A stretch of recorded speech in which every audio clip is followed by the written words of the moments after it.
नमस्कार, प्रणाम, राम राम, राधे राधे। मैं आशा करती हूँ कि आप सब लोग ठीक होंगे। आज हम बात करते हैं सनातनी गुरु पंडित धीरेन्द्र कृष्ण शास्त्री जी की। आज जानते हैं कि उन्होंने कितना संघर्ष किया यहाँ तक पहुँचने के लिए, कितनी कठिनाइयों के साथ वो आज हम सभी के दिलों पे राज कर रहे हैं। इससे पहले रामचरितमानस की एक छोटी सी चौपाई। जा पर कृपा राम की होई, ता पर कृपा करहि सब कोई। जिनके कपट दंभ नहीं माया, तिनके हृदय बसो रघुराया। जो कपट दंभ और माया से परे है, वही राम के कृपा पात्र हैं, और जिन पर राम की कृपा है उन्हें कई सांसारिक दुख छू तक नहीं सकता। परमात्मा जिन पर कृपा कर देते हैं, उस पर सभी की कृपा अपने आप होने लगती है। कुछ भी प्रयत्न करने की आवश्यकता नहीं रहती। आइए पहले जानते हैं सनातन के बारे में। सनातन का अर्थ है जो शाश्वत हो, सदा के लिए सत्य हो। जिन बातों का शाश्वत महत्व हो वही सनातन कही गई है। जिसे सत्य सनातन है, जैसे सत्य सनातन है, ईश्वर की ही सत्य है, आत्मा ही सत्य है, मोक्ष ही सत्य है। सत्य के मार्ग को बताने वाला धर्म ही सनातन है। और अब हम शुरू करते हैं धीरेन्द्र कृष्ण शास्त्री जी के बारे में, जिनके साथ कई चमत्कार और दंत कथाओं की बात भी होती है।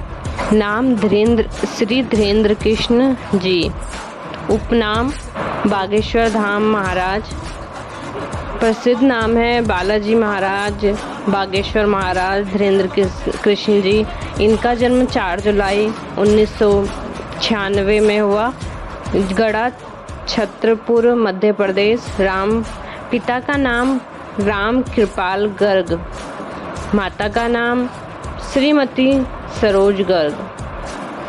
दादाजी का नाम भगवान दास गर्ग, बहन और भाई का नाम शालिग्राम गर्ग जी महाराज। छोटे भाई हैं और एक बहन है, और ये अभी अविवाहित हैं।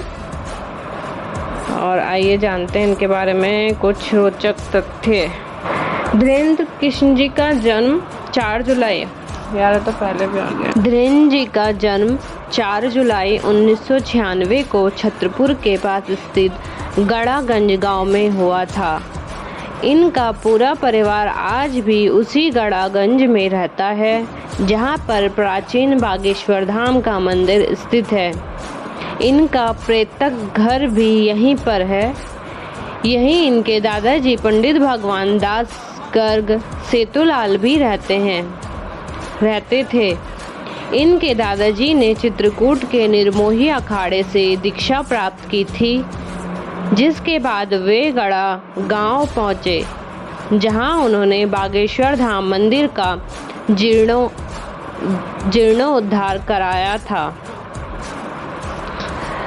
यहीं पर धीरेन्द्र कृष्ण जी के दादाजी भी दरबार लगाया करते थे। उन्होंने संन्यास आश्रम ग्रहण कर लिया था। धीरेन्द्र महाराज के गड़ागंज वाले पृथक घर में माता पिता व उनका एक छोटा भाई भी रहता है, जिनके पिताजी का नाम राम कृपाल गर्ग था, जो नशे के आदी थे, जिस कारण वो ज़्यादा कुछ करते नहीं थे। इनकी माताजी का नाम सरोज गर्ग है। धीरेन्द्र जी के छोटे भाई शालिग्राम गर्ग जी महाराज हैं। वह भी बालाजी बागेश्वर धाम को समर्पित हैं।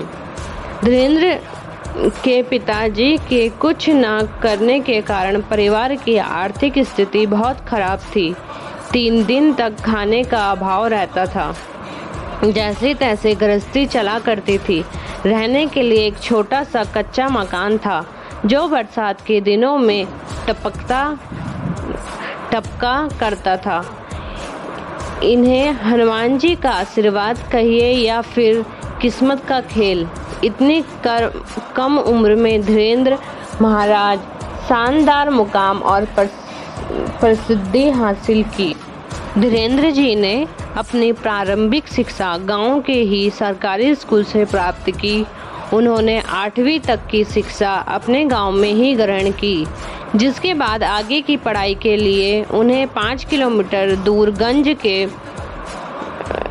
स्कूल में जाना होता था। हालांकि आर्थिक अभाव के कारण 5 किलोमीटर का सफ़र प्रतिदिन पैदल ही तय किया करते थे। यहाँ से उन्होंने 12वीं तक की पढ़ाई की। इसके बाद आगे की पढ़ाई के लिए उन्होंने कला संकाय से स्नातक में दाखिला लिया, लेकिन आर्थिक अभाव और धर्म में भक्ति और आस्था के कारण उन्होंने बीच में ही पढ़ाई छोड़ दी। धीरेन्द्र जी ने अपने परिवार के सबसे बड़े लड़के हैं, जिस कारण परिवार का भरण पोषण भी इन्हें को करना होता था, जिसके चलते यह लोगों के घर में जाकर दान दक्षिणा मांगा करते थे। साथ ही कथा व पूजा करके घर का भरण पोषण करते थे। बागेश्वर सरकार धीरेन्द्र कृष्ण के परम मित्र शेख मुबारक जी हैं, जिन्होंने उनके आड़े समय में साथ दिया। उनके यह मित्रता आज भी कायम है, जिसकी चर्चा आज भी बागेश्वर सरकार के विभिन्न मंचों से सुनने को मिलती है। उनकी मुलाकात भी एक दिलचस्प घटना के कारण हुई। डॉक्टर शेख मुबारक अक्सर निजी काम के सिलसिले में छतरपुर से जाया करते थे। तभी गड़ागंज में उनकी मुलाकात धीरेन्द्र कृष्ण जी से हुई, जो उनसे उम्र में काफ़ी छोटे थे। इन दोनों के बीच अपने अपने धर्मों को लेकर चर्चा हो रही थी, जिसमें शेख मुबारक जी ने सनातन धर्म को लेकर कुछ ऐसी टिप्पणी की, जिसके जवाब में धीरेन्द्र जी ने उनके भ्रम को शांत किया। इसके बाद वे अक्सर बागेश्वर धाम सुंदरकांड का पाठ सुनने आया करते थे, जिसके परिणाम स्वरूप उनके जीवन में कुछ चमत्कार हो गए। शुरुआती दिनों में पंडित धीरेन्द्र कृष्ण जी की आर्थिक स्थिति बहुत अच्छी नहीं थी। तभी धीरेन्द्र कृष्ण की बहन के विवाह में शेख मुबारक ने अपनी आर्थिक मदद की। साथ ही विवाह के सभी कार्यक्रम को संपन्न करवा। धीरेन्द्र कृष्ण का जन्म शुक्ल वंश के ब्राह्मण परिवार में हुआ, जहां शुरू से ही कर्मकांड होता रहता था। इनके दादाजी एक प्रभावशाली संत थे, जिसके कारण धीरेन्द्र को बचपन में ही गुरु कृपा मिली। इनके दादाजी बागेश्वर धाम में ही रहते थे। उसी गांव में इनका जन्म हुआ, जिस कारण पूरा परिवार प्रतिदिन बागेश्वर धाम जाया करता था। यहीं पर इनके दादाजी के गुरु सन्यासी बाबा की भी समाधि है। सन्यासी बाबा भी इनके ही वंश से संबंधित हैं, जिन्होंने 320 वर्ष पहले समाधि ले ली थी। धीरेन्द्र व उनके दादाजी के साधना गुरु सन्यासी बाबा ही हैं। धीरेन्द्र के दादाजी भी बागेश्वर धाम में दरबार लगाते थे। 11 वर्ष की अवस्था में धीरेन्द्र ने भी अपने दादाजी के दरबार में अर्जी लगाई। उन्होंने घर के अभावग्रस्त जीवन से छुटकारा पाने के लिए आशीर्वाद मांगा। तब इनके दादाजी ने धीरेन्द्र को अपना शिष्य बना लिया, फिर बागेश्वर धाम की सेवा करने का संकल्प दिलाया। धीरेन्द्र का मानना है कि उन्हें जो भी ज्ञान व अलौकिक शक्तियाँ प्राप्त हुई, वह सभी उनके दादाजी और सन्यासी बाबा की कृपा का ही परिणाम है। उनके दादाजी पहले से ही गृहस्थ आश्रम को छोड़कर संन्यास आश्रम में प्रवेश कर चुके थे। 2010 में इनके दादाजी सेतुलाल गर्ग ने काशी में अपने देह को त्याग दिया। छतरपुर जिले में मात्र 300 किलोमीटर दूर गंज के पास गड़ा गांव में श्री बागेश्वर धाम स्थित है। यहाँ पर लगभग 300 वर्ष पुराना हनुमान जी का मंदिर है। यहाँ की महिमा यह है कि जो भी श्रद्धालु सच्ची भक्ति भावना से अपनी समस्या को लेकर आता है, श्री राम जी की कृपा से हनुमान जी उसकी सभी मनोकामना को पूरा करते हैं, उनके सारे कष्ट को हर लेते हैं। इस मंदिर में पुजारी व प्रमुख धीरेन्द्र कृष्ण शास्त्री जी को हनुमान जी की विशेष कृपा और सिद्धियां प्राप्त हैं। इस दरबार में आने वाला कोई भी व्यक्ति खाली हाथ और निराश होकर नहीं जाता। यहाँ पर अपने देश ही नहीं अपितु विदेशों से भी श्रद्धालु समस्याओं को लेकर आते हैं, जहाँ उनकी हर समस्या का समाधान 100% होता है। लोगों द्वारा यह भी ज्ञात हुआ है कि यहाँ पर हनुमान जी की अदालत लगती है, जहाँ पर हम हनुमान जी जज बनकर लोगों की पेशी लगाते हैं, उनका हर संभव इलाज किया जाता है। यहाँ पर कैंसर जैसी बीमारियों के साथ भूत प्रेत व ऊपरी बाधाओं के मरीजों के ठीक होने का दावा किया जाता है। बागेश्वर धाम की खासियत यह है कि यहाँ पर श्रद्धालुओं को अर्जी लगानी होती है। उनकी अर्जी स्वीकार होने पर बागेश्वर सरकार अर्थात धीरेन्द्र कृष्ण शास्त्री जी बिना उनसे बात किए उनकी समस्याओं को धाम के पर्चे पर उल्लेखित कर देते हैं। इसके पश्चात उस व्यक्ति से उसकी समस्याओं की जानकारी ली जाती है। उसके द्वारा बताई गई सभी समस्याएं पहले से ही पर्चे पर 100% अंकित होती है। इस बात की पड़ताल बड़े बड़े मीडिया चैनल व धर्म को ना मानने वालों ने की, लेकिन अंत में उन्हें भी बागेश्वर धाम में होने वाले चमत्कारों के आगे नतमस्तक होना पड़ा। बागेश्वर धाम में होने वाले चमत्कारों को लेकर धीरेन्द्र कृष्ण शास्त्री जी का कहना है कि उस दिव्य आत्मा से जुड़ने के लिए ध्यान विधि योग का प्रयोग करते हैं, जिसे त्राटक भी कहा जाता है। साथ ही उन पर गुरु कृपा भी है, जिसके कारण उनके मन में एक ऊर्जा का संचार व अनुभव हो जाता है, जिसके माध्यम से वह सामने वाले व्यक्ति यहाँ तक कि उनसे हजारों किलोमीटर दूर बैठे व्यक्ति की समस्याओं को भी जान लेते हैं, जिसमें उस व्यक्ति की समस्याओं के अतिरिक्त पारिवारिक जानकारी, उसका नाम व पता सभी कुछ पहले ही बता दिया जाता है। साथ ही उसका उपचार भी हो जाता है।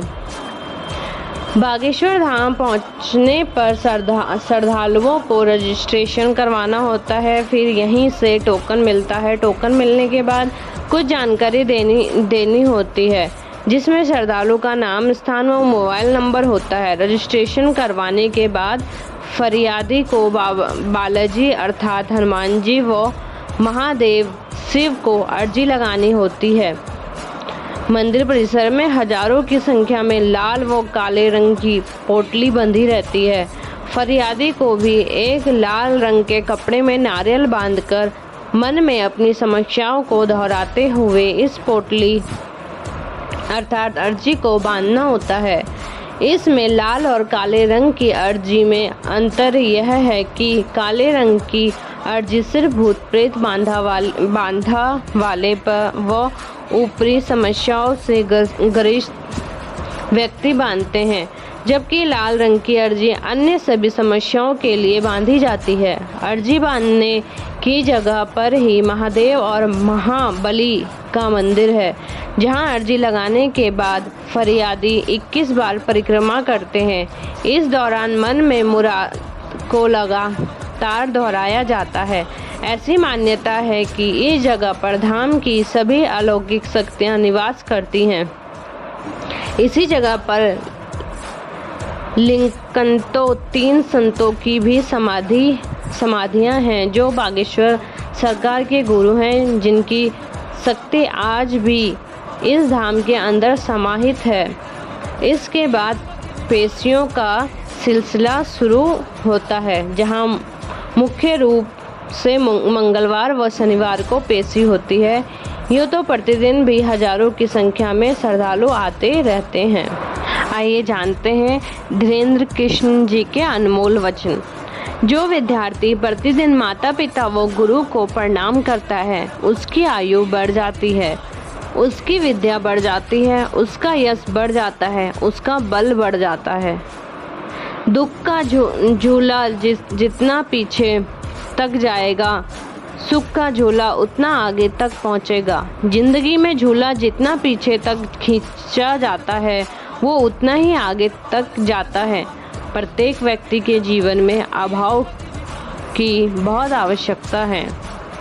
जब तक अभाव नहीं होगा, वो प्रभाव के महत्व को नहीं समझेगा, अभाव का जीवन नहीं समझेगा। सीधा प्रभाव प्राप्त हो जाएगा तो अभावग्रस्त व्यक्ति भावनाओं को समझना बहुत कठिन है। जितना भजन अभाव में हो सकता है, उतना प्रभाव में नहीं। इसी के साथ मेरा नमस्कार, प्रणाम, राम राम और जय बागेश्वर धाम।